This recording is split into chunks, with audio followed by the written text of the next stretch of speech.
பல துன்பங்களும் அவமானங்களும் முன்ன இருந்ததை விட 2 மடங்கு 4 மடங்கு 6 மடங்கு அதிகரிச்சிருது.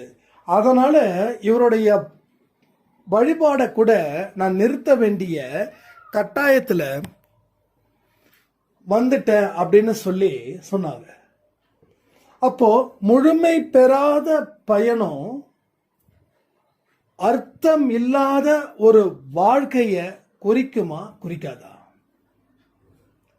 அப்போ அந்த துன்பத்தை அவங்க நிச்சயமா தாண்டி இருந்தாங்க அப்படின்னா அந்த பயணம் நல்ல முடிவை கொடுத்துருக்கும். ஆனா நிறுத்தினதால எவ்வளவு பெரிய இடைஞ்சலும் எவ்வளவு பெரிய துன்பங்களும் அவர்களுக்கு வந்து சேர்ந்தது. ஸோ இந்த பாயிண்ட் தான் இப்போ நம்ம பேச போறோம். அப்போ